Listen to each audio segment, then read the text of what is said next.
அனைவருக்கும் வணக்கம். மன்னிச்சுங்க, first time பேசுறேன்.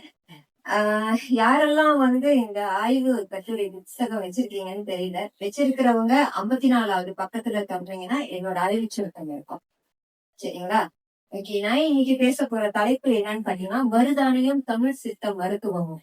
ஏன் மருதானியம் தமிழ் சித்த மருத்துவமும் கனெக்ட் பண்றேன் அப்படின்னு நினைச்சீங்கன்னா, இங்க நான் பேச போறது என்னோட சொந்த அனுபவங்களும் அதன் மூலியமா என் தேடல் எப்படி போய் சித்தர் கூட கனெக்ட் பண்ணிருக்கு அப்படின்றத பத்திதான் நான் பேச போறேன். இங்க இருக்கிற எத்தனை பேர் மருதாணி மரத்தை பார்த்திருக்கீங்க, மருதாணி பூவை பார்த்திருக்கீங்க, மருதாணி பழத்தை பார்த்திருக்கீங்க? எத்தனை பேர் பார்த்ததே இல்ல, எனக்கு தெரியல. அதனாலதான் நான் எடுத்துட்டு வந்திருக்கேன். ஓகேங்களா? ஏன் இதை எடுத்துட்டு வந்திருக்கேன் அப்படின்னாக்கா, உங்களுக்கு கண் கூடான அந்த விளக்கத்தை போட்டுருக்கேன். நான் ஒரு மருதாணி கலைஞர், 10 வருஷமா மருதாணி போட்டுக்கிட்டு இருக்கிறேன். என்னோட சொந்த அனுபவம் என்னன்னா, என் மக பிறக்கும் போது அவங்களுக்கு மஞ்சள் காமாலை வந்தப்ப டாக்டர்ஸ், அதாவது மெடிக்கல் டாக்டர்ஸ் என்ன சொன்னாங்கன்னாக்கா, ட்ரெடிஷ்னலா சொல்லுவாங்க, கண்ணுல பால் ஊத்தணும், சூரியனை காட்டணும், அதெல்லாம் எதுவுமே செஞ்சிடாதீங்க, தினமும் கிளினிக் கூட்டிட்டு வாங்க, நாங்க உங்களுக்கு ட்ரீட்மெண்ட் கொடுக்குறோம், மகளுக்கு ட்ரீட்மெண்ட் கொடுக்குறோன்னு சொன்னாங்க. ஆனா என் பக்கத்து வீட்டுல ஒரு இந்து முஸ்லீம் மாமி என்ன சொன்னாங்கன்னா, இந்த மருதாணி கிளைய மட்டும்தான் எங்களுக்கு கொடுத்தாங்க. கொடுத்துட்டு இத வேக வச்சு உங்க மகளை குளிப்பாட்டுங்கன்னு சொன்னாங்க. டாக்டர் சொன்ன வைத்தியம் 7 நாள்ல குணப்படுத்தும்னு சொன்னாங்க. ஆனா இந்த மருதாணி 4 நாள்ல என் மகளோட மஞ்சளை போக்கிடுச்சு. இது நான் கண்ட அனுபவம். அடுத்தபடியா பாத்தீங்கன்னாக்கா, இந்த 10 வருஷமா நான் நேச்சர் ஹேனா போட்டுக்கிட்டு இருக்கேன். பொண்ணுங்களுக்கு போட போற நேரத்துல பொண்ணுங்க சரியான ஸ்ட்ரெஸ்ல இருப்பாங்க. வீட்டுல பிரச்சனை, அம்மா பிரச்சனை, நலுங்கு பிரச்சனை, காசு பிரச்சனை, என்னென்னமோ எனக்கு இவ்வளவு பிரச்சனை இருக்கு. போட்டுக்கிட்டே வருவேன். ஒரு பக்கம் போடுவேன், அடுத்த கை போடுவேன், காலை போட்டுட்டு இருக்கும்போது அக்கா எனக்கு தூக்கம் வருதுக்கா. ஓகே, சரி, பொண்ணு, 2வது பொண்ணு, இந்த மாதிரி நான் 500க்கும் மேற்பட்ட பொண்ணுங்களுக்கு போட்டிருக்கேன். அத்தனை பொண்ணுங்களும் சொன்னது இது ஒரு பதில் தான். ஏன் சொன்னாங்க அப்படின்னு தான் என் தேடல ஆரம்பிச்சிச்சு. என்னன்னு பாத்தீங்கன்னா, நம்ம சித்த மருத்துவத்துல வாதம் சொன்னாங்கல்ல, டாக்டர் சொன்னாங்கல்ல, கபம் சித்தம் வாதம் எல்லாம் இருக்குங்க. இந்த முக்கூற்றையிலயும் சித்தம் பித்தம் இருக்குங்களா, இந்த பித்தத்தை தணிக்கிறது இந்த மருதாணி மட்டும்தான். பித்தத்தை தணிக்கிற அந்த மருத்துவம் இருக்குது.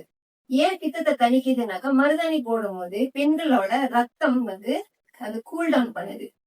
கூல்டவுன் பண்ணும்போது அவங்க ஆட்டோமேட்டிக்கலி அவங்களோட மென்டாலிட்டி ரொம்ப காம்டவுன் ஆயிடுறாங்க. காம்டவுன் ஆகி தூங்கிடுவாங்க.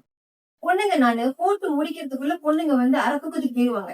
கடைசியா அவங்கள தூங்க வச்சுட்டு, சரிம்மா நான் வீட்டுக்கு போறேன் அப்படி சொல்லிட்டு தான் நான் வருவேன்.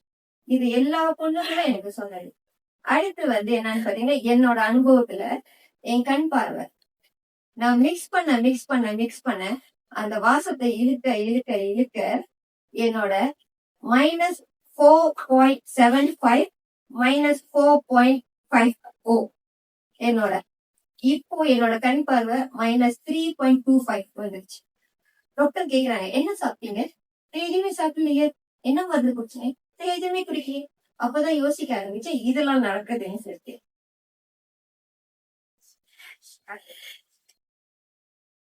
ஓகே, நம்மளோட மருதாணி தமிழ் பேர் என்னன்னு தெரியுங்களா? யாருக்குமே தெரியாது. மருதாணிக்கு சயின்டிபிக் நேம் ஒண்ணு இருக்கு, லோசோம் இனர்மிஸ். அத மாத்தினீங்கன்னா அரபிக் மொழியில அல் ஹின்னான்னுவாங்க. அதுதான் இணை. ஹெனா, மெஹந்தி அது சமஸ்கிருதத்துல. தமிழ்ல மருதாணி மட்டும்தான். ஆனா நம்ம சித்த நூல்ல நான் தேடி படிக்கும் போது எனக்கு கிடைச்ச ஆதாரம், மருதாணிய நம்ம தேரையர், அகத்தியர், போகர் எல்லாமே மருதோன்றி என்ற பேர்கள்ல தான் அழைக்கிறாங்க. மருதோன்றி, மருதோனி, காந்தல், குறிஞ்சி, மருதவள்ளி, மறுகொழுந்து, ஐவனம், ஆழவனம், இப்படி பல பேர்ல அழைச்சிருக்காங்க. ஆனா நம்மளுக்கு தெரிஞ்சது மருதாணி. ஏன்னா மருதோன்றி மருதோனியா மாறி மருதானியா மாறி. மருதுன்றது பூமி, பூமியில இருந்து நேரா வர்றதுனாலதான் இதுக்கு அதுக்கு. இது வெறும் இலை மட்டும் இல்ல, இலை, பூவு, காம்பு, வேறு அத்தனையும் கஷாயமா பாய்ச்சி டிகாஷனா நம்ம சித்தர்கள் அதை பயன்படுத்திருக்காங்க.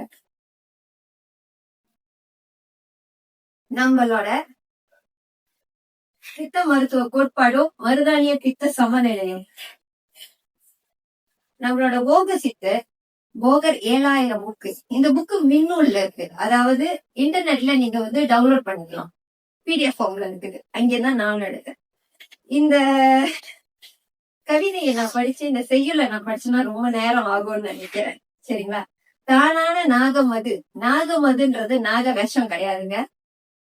பாதரசத்தை எப்படி கட்டுப்பாட்டுக்குள்ள கொண்டு வருது. பாதரசம்ன்றது ஒரு லிக்விட் ஃபார்ம்ல தான் இருக்கும். பாதரசம்னா லிக்விரி நம்ம நார்மலா லிக்விட் ஃபார்ம்ல தான் பாய்ச்சிருப்பாங்க. அந்த லிக்விட் ஃபார்ம கட்டுப்படுத்தக்கூடிய சக்தி மருதாணிக்கு இருக்கு. மருதாணி சாற்று அதாவது அந்த சாறு எடுத்து ஊத்தி 10 முறை அடுப்புல காய்ச்சி எடுத்து 10 முறை செஞ்சு அந்த பவுடர் புட்டு போன்ற பவுடர்னு போட்டிருக்கோம். அது புட்டு இது அடைன்னு போட்டிருக்காங்க. புத்துமென்ற புட்டு தானேன்றது பவுடர் ஃபார்ம். அதாவது இப்ப நம்ம பாய்க்கிறோம்ல பில்ஸ், டேப்லெட் கிடையாது, பில்ஸ் ஃபார்முக்கு பாய்க்கிறதுக்கு அந்த பவுடரா யூஸ் பண்ணிருக்கிறாங்க. என்னத்துக்கு பாய்ச்சிருக்கிறாங்கன்னா, இது அத்தனையும் கண் நோய் போக்குறதுக்கு. கண் நோய் ஏன் வருது, கெத்தரக்கு ஏன் வருது, சூடு, இனிப்பு நீர், இந்த மாதிரி நிறைய விஷயம் இருக்கு. இது எல்லாம் ஒண்ணுக்கு ஒண்ணு சக்கரம் போல சங்கிலி போல மாட்டிக்கொண்டு இருக்குது. சரிங்களா? அகத்தியர் காவியத்துல வீரமேகம் எரிகும்பம். கும்பம்னாலே வயிற்று பக்கத்துல இருக்கிற பிரச்சனை தான் நிறைய வருது. இங்க இருக்கிற நிறைய டாக்டர்ஸ்க்கு தெரியும். நான் தப்பா பேசிருந்தேன், என்ன மன்னிச்சிருங்க. ஏன்னா என்னோட ஆய்வுப்படி, என்னோட புரிதல் படிதான் நான் எழுதி வச்சிருக்கிறேன். அகத்தியர் வைத்திய காவியம் 1500 வீரமேகம் சொல்றாங்க. வீரமேகம்ன்றது சிறுநீரக கோளாறு. இங்கிலீஷ்ல சொல்லணும்னா பாலியூரியா கூட சொல்லலாம். பாலியூரியா எப்ப வரும்னா டயபெட்டிஸ் மெலிட்டஸ் வரும்போதுதான் வரும். நம்மளுக்கு சிக்னல் பாலியூரியா தான் வரும். சரிங்களா? எரிக்குண்மம்ன்றது அடி வயிற்றுல எரிச்சல், குடல் சூடு, அதாவது இங்கிலீஷ்ல சொல்லணும்னா gastritis, hyper acidity, acid reflux.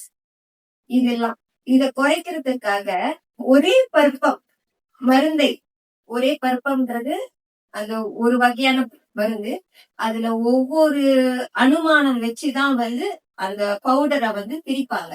எப்படி இந்த பவுடர் இந்த மருந்து கொஞ்சம் ஊத்துனாக்கா, இந்த கஷாயம் கொஞ்சம் பாய்ச்சாக்கா இதுக்கு பாய்க்கலாம் அப்படின்னு சொல்லிதான். அதுல நீங்க பாத்தீங்கன்னாக்கா வெள்ளுள்ளி தைலத்தூட்டுன்னு போட்டிருக்குங்களா, அது என்னன்னாக்கா கார்லிக் தைலத்தை சேர்த்து கொடுத்தாங்கன்னாக்கா அந்த கேஸ்ட்ரிக் ப்ராப்ளம் இதெல்லாம் குறையும். வீரமேகம் இருந்தால் மருதோணி சாற்றில் கலந்து கொடுக்க வேண்டும் என்று சொல்லியிருக்கிறாங்க. அப்படின்னாக்கா நம்மளுக்கு போலியூரியா வர்றப்ப அவங்க மருந்து செய்யும் போது அந்த கஷாயம், நிறைய கஷாயம் செய்வாங்களா நம்ம சித்தர்கள், அதுல மருதாணி சாற்ற ஊத்திருக்காங்க. மருதாணி இலையை அரைச்சி வீட்டுக்கு ஊத்திடாதீங்க யாருமே. அதுக்கு மருதாணி வேற பாய்ச்சிருக்காங்க. நம்மளுக்கு தெரியாது அது எங்க இருக்கும்னு சொல்லிட்டு. நம்ம பாய்ச்சது வெறும் கிளைங்க மட்டும் தான் நம்ம பார்த்திருக்கோம். சரிங்களா? தேரையர் குணப்பாடத்துல பாத்தீங்கன்னா செய்யுள் அவர் நிறைய பேசியிருக்கிறாரு. தேரையர் அவரோட புத்தகம் நான் எடுத்து படிக்கும் போது அவ்வளோ இருக்கு. 54 செய்யுள், 54ல இருந்து ஆரம்பிச்சு 100 எத்தனையோ வரைக்கும் போயிடுச்சு. அதுல ஒண்ணுதான் நான் எடுத்திருக்கிறேன். 82வது செய்யுள் தான் எடுத்திருக்கிறேன். அதோட சுருக்கம் நான் அதை படிக்கல, ஏன்னா சரி நான் ஒரே ஒரு மட்டும் படிக்கிறேன். கூனன் முதுகு குறிஞ்சி மை எடுப்பான் பல்லும் மே ஏனத்தின் கொம்பு மிரான் அறிவான் மார்பெழுகும் மானத்தின் மின்னும் மலையிறன் கனகையும் கருங்கான குரத்தி முல்லை பாலும் உரைத்திட கண்ணுக்கு அன்றே அரும். இதுதான் சொன்னேன். இதுதான் நான் சொன்னேன். கண்ணுப்பூனாக்கா கெத்தரைட். இந்த கெத்தரைட் போறதுக்காக நம்ம தேரையர் அரிய மலை மூலிகைகள், கனிம இதெல்லாம் பாய்ச்சி அங்க போட்டிருக்காங்கல்ல, அந்த மெய்யெடுப்பான் பல்லுமே, இதெல்லாம் என்னன்னாக்கா அனிமல்ஸோட திங்ஸ். பசு மாட்டு கொம்பு, எரும மாட்டு கொம்பு, சேவலோட நெஞ்செலும்பு, அப்புறம் வந்து பன்றிப்பல், இது எல்லாத்தையும் வந்து பவுடர் ஆக்கி அந்த பவுடரோட தான் வந்து மருதாணி பாய்ச்சி கண்ணுக்கு ஊத்தி வச்சிருக்கிறாங்க. சரிங்களா?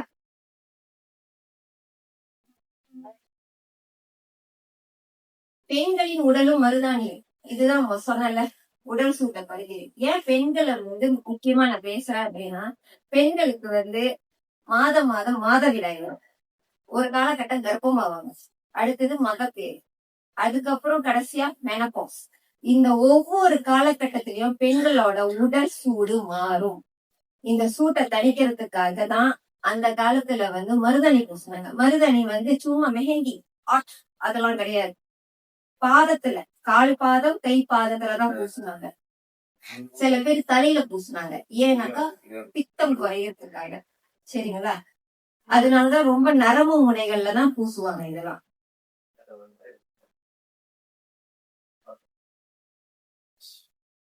என்னோட டைம் முடிஞ்சு கடைசியா சொல்லிடுறேன். இன்றைய நவீனம் வந்து மருதாணியில வந்து நீங்க பாத்தீங்கன்னாக்கா ரொம்ப இன்ஸ்டன்ட் ஹேனா, டைம் இல்ல வச்சுக்கிறதுக்கு, நாங்க சீக்கிரமா இது பண்ணணும் அப்படிலாம் சொல்றாங்கல்ல. சோ அதெல்லாம் பாய்க்காதீங்க. ஏன்னா அவ்வளவு கெமிக்கல். ஏன்னா நானும் அதை மிக்ஸ் பண்ணி தான் வச்சிருக்கேன். ஏன்னா சில பேர் கேக்குறதுனால ஆஹ் வச்சு நம்ம கொடுக்கும் போது அதனால வந்து எனக்கு அஸ்மா அட்டாக் ஆரம்பிச்சிருச்சு. சோ நிறைய பேருக்கு நான் அதுதான் சொல்றேன். நான் நேச்சுரல் தவிர வேற பாய்க்க மாட்டேன் அப்படின்னு சொல்லிட்டு. சோ கடைசி ஸ்லைட்ல பாத்தீங்கன்னா எதிர்கால பயன்பாடும் சித்த மரபியல் நவீன சிகிச்சை வரை. எதிர்காலத்துல மருதாணிய வந்து கண்டிப்பாக உடல் நலத்துக்காக பயன்படுத்தணும்னு வேண்டிக்கிறேன். அதே சமயம் மருதாணிய வச்சு நம்ம சித்த மருத்துவர்கள் இங்க நிறைய பேர் இருக்கிறீங்க, தயவு கூர்ந்து இதன் மூலமா பெண்களுக்கு ஒரு நல்லது நடக்கணும்ன்றதுக்காக தான் நான் இதை முன்வைக்கிறேன் என்னோட ஆய்வை. இதுக்கு மேலே ஆய்வு தொடரும். நான் ஒரு புத்தகம் எழுதலான்னு ஒரு ஆசை இருக்குது. உங்க எல்லாத்தோட ஆசீர்வாதத்தோட அந்த புத்தகத்தை நான் புரிஞ்சுக்கிறேன். நன்றி.